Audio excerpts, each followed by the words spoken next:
We are of a folklore heritage. We were conceived in the womb of beautiful words, birthed into a captivating world that we've spent eternity trying to name, tell, retell, and paint. Wrapped and cradled in stories, intsomi namabali. Our words create worlds. They transport, they mirror, they convict, they give lashings and hugs.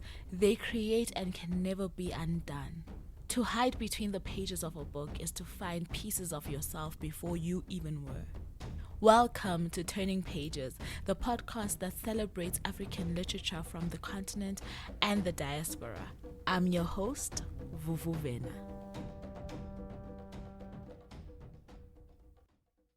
Hi everyone, welcome to this week's episode of Turning Pages with Vuvu Vena.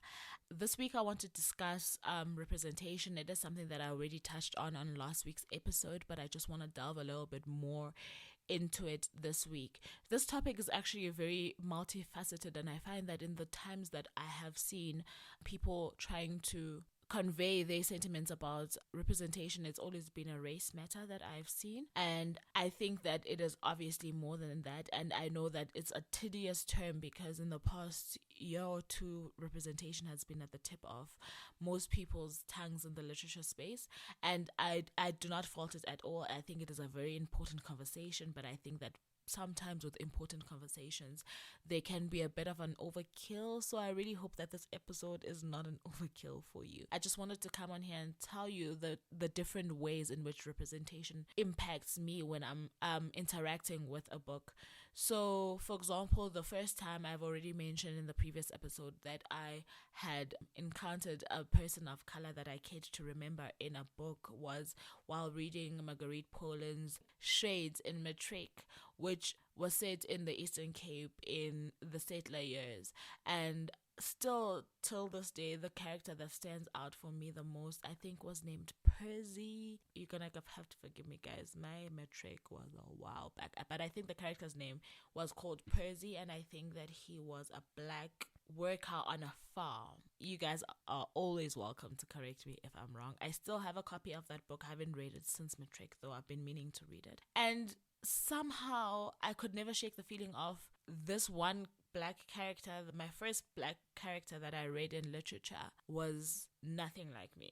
Now, yes, skin color, he's exactly black, and he happens to be in the Eastern Cape, which means that he's from my home province, but I could not identify past that. And maybe it's because he was male, maybe it's because of the setting, maybe it's because of how he was written. He was very inaccessible for somebody who couldn't understand his era, if you get what I'm trying to say. So I was delighted to see black people, but I did not quite enjoy, and especially in retrospect, the more I've thought about that book, that specific character, I did not quite enjoy how the black person or the person of color was portrayed in that character. Now, don't get me wrong, I'm not saying the entire book was trash. Actually, it's probably among my most favorite books because it's the one book that has stuck with me since matric. Because obviously we were out there reading Shakespeare, thouing and arting, you know. So for me, I felt that there was a little bit of a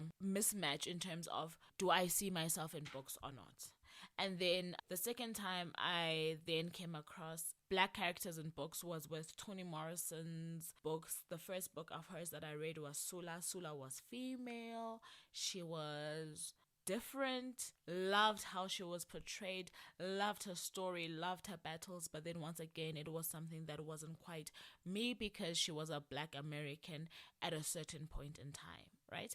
And I could relate up to a point. I could relate more with her though than I could with Percy. I want to say his name was Percy, guys, you'll correct me. With Percy in Marguerite Poland's book. And then I also read Song of Solomon, and I forget the lady there who doesn't have a navel. What's her name?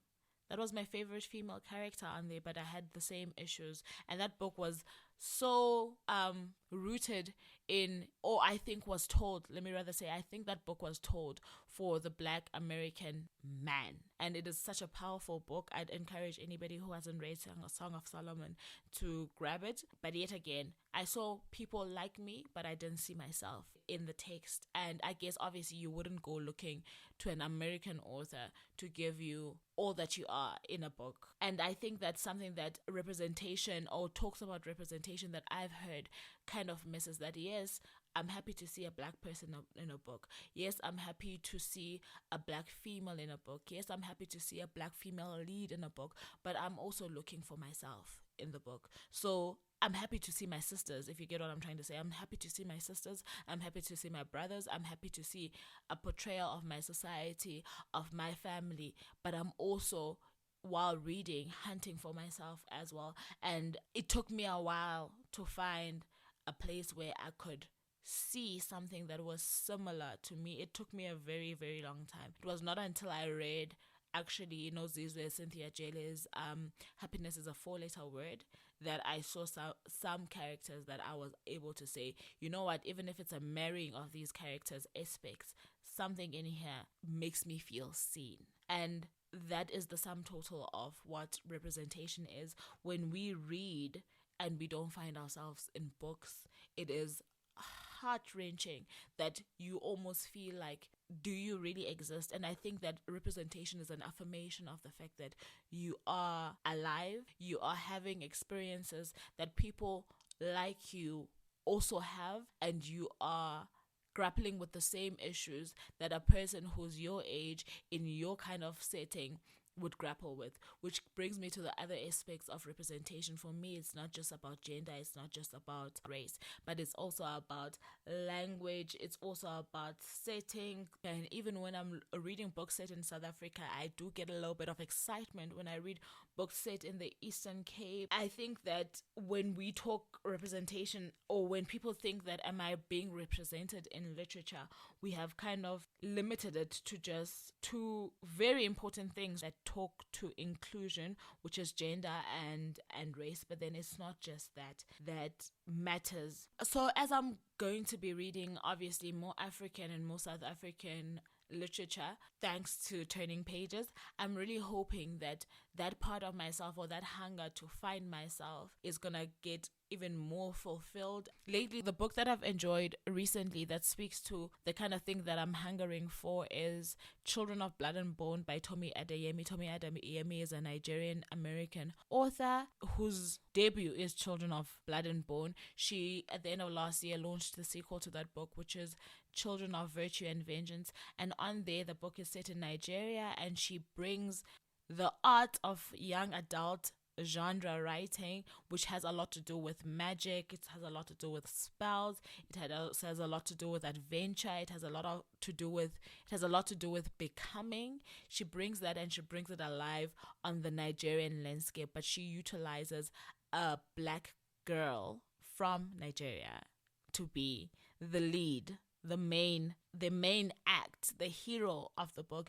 And for me, that's the one thing that has kept me wanting more of that story, because suddenly when a child or a young Black girl reads that story, they get to see something that nobody really knows how to reaffirm, that they can be. I don't know if this makes sense. This is why it's so important, even in other parts of society, like politics, like the film industry, as in the arts, anyway, actually, in the medicine profession, in the science profession, in the finance profession, it is so very important to see people above us, our seniors, who look like us. So it's so very important for countries to have the first Black female president, let's say, for example, as an example, because that stirs something up in Black females throughout that land. And so it is with the different sectors of society. When you see yourself mirrored in places where you haven't yet